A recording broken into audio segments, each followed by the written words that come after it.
सभी भक्तों को नारायण हरि। ओम नमो नारायणाय।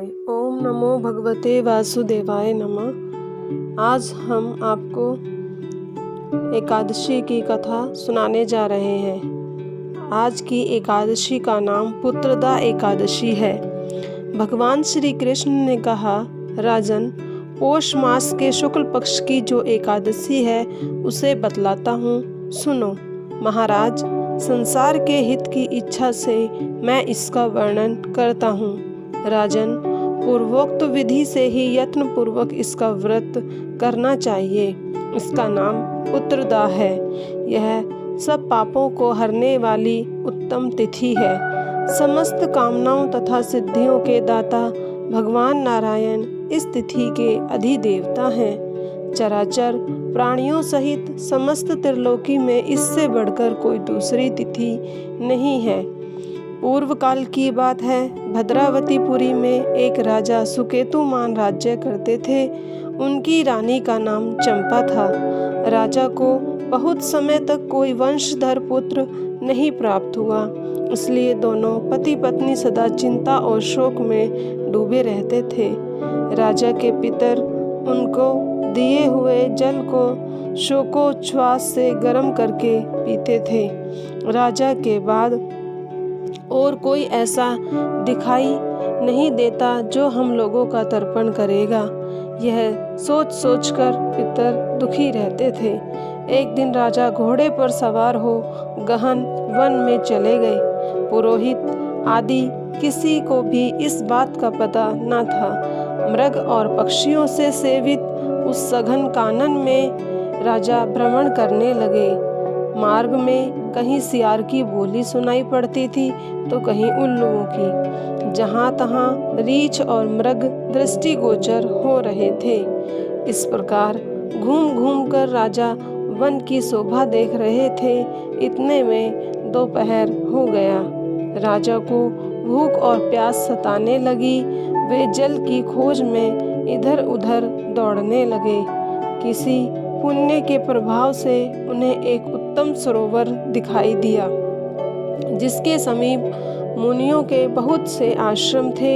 शोभाशाली नरेश ने उन आश्रमों की ओर देखा। उस समय शुभ की सूचना देने वाले शकुन होने लगे। राजा का दाहिना नेत्र और दाहिना हाथ फड़कने लगा, जो उत्तम फल की सूचना दे रहा था। सरोवर के तट पर बहुत से मुनि वेद पाठ कर रहे थे।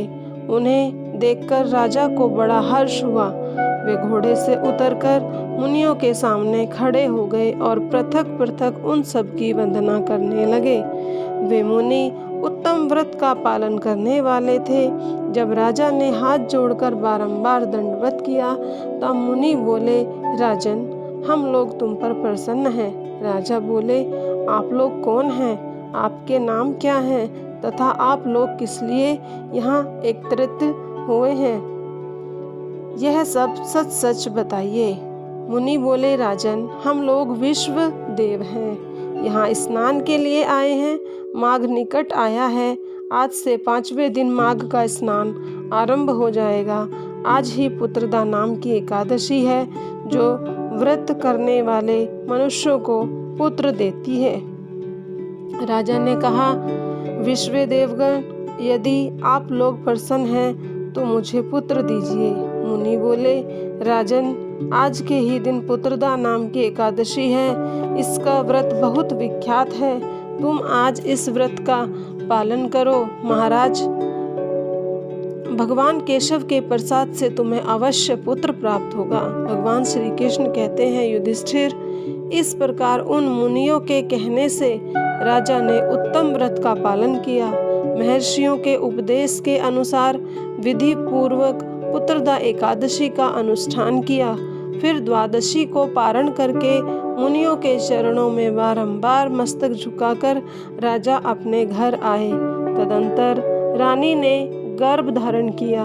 प्रसव काल आने पर पुण्य कर्म राजा को तेजस्वी पुत्र प्राप्त हुआ, जिसने अपने गुणों से पिता को संतुष्ट कर दिया। वह प्रजाओं का पालक हुआ। इसलिए राजन, पुत्रदा का उत्तम व्रत अवश्य करना चाहिए। मैंने लोगों के हित के लिए तुम्हारे सामने इसका वर्णन किया है। जो मनुष्य एकाग्र चित्त होकर पुत्रदा का व्रत करते हैं वे इस लोक में पुत्र पाकर मृत्यु के पश्चात स्वर्गगामी होते हैं। इस महात्म्य को पढ़ने और सुनने से अग्निष्टोम यज्ञ का फल मिलता है। ओम नमो नारायणाय। सभी भक्तों का भगवान व्रत सफल करें। ओम नमो भगवते वासुदेवाय।